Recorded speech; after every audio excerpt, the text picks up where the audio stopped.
I'm sassy. Okay? So you gotta bring Mike down to my level. Hey, thank you all so much for coming today. What I see when I look out at this sea of people, I see people with courage, with tenacity, and with grit. And they have learned to stand in the trenches together, even though we may not agree on every single issue. On this issue, we were able to smell out a rat and come together and hold hands and say, not on my watch. You're not coming any further. Yes.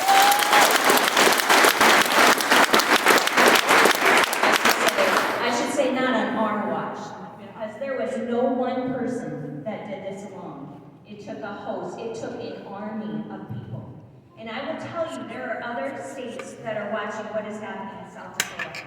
We have Iowa, we have North Dakota, we have Illinois, and I tell you, I get calls from people, not only on this particular issue, but on other property rights kind of issues saying, what are you doing in your state? How can we do what you are doing? And so, you know, we've been in this fight for 3.5 years for something that could have been a simple fix from the very beginning, because there's a host of issues that we have faced in the last 3.5 years, but the number one thing has been no eminent domain for private gain for something that is not public use.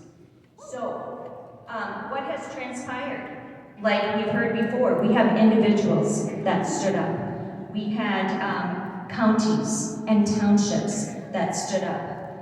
We had a mandate, if you didn't hear, from the people of South Dakota that rejected a proposed fix for this problem last year, and they said, nope, that's not the fix. We need real eminent domain reform. So 65 out of 66 counties said, we want our local control, and we want better eminent domain law in the state of South Dakota.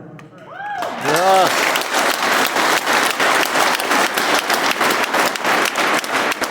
So what we are trying to do, we're going to have a host of bills this year, okay? But I'm here to talk about one particular thing.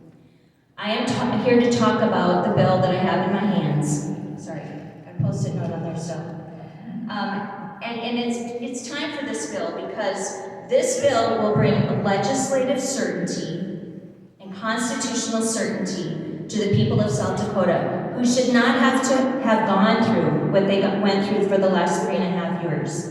The mental stress, the time, the money that people have spent because we didn't get this done in 2023 or 2024 for something that is really a simple problem, for the number one thing that the people ask for. And again, I'm going to read you the bill in just a little bit here. But what this bill does was it gives the key to the front door of your property back to you.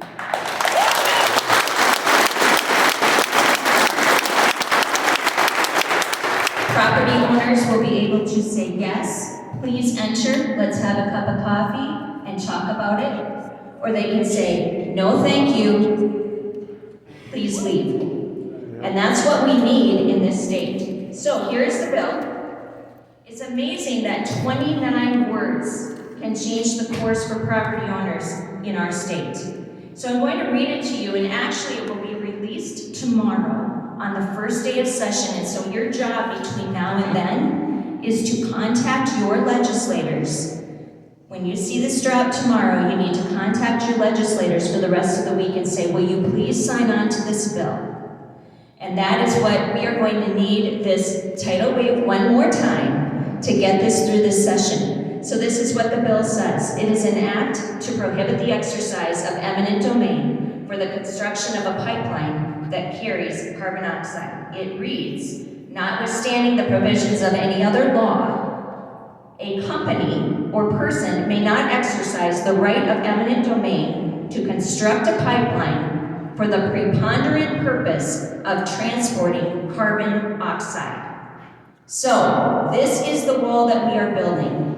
We are laying this brick because the wall needs to be shored up for property rights. This is one of the bricks that is going to be laid. It is the first brick that we need to lay this session. We can build on that from there on out. but this is what we need. And so I would ask for your support. I would ask for you to contact the legislators.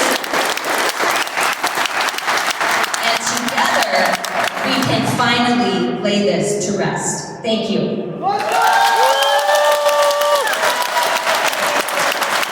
So next up is Mark Lapka, one of our new senators.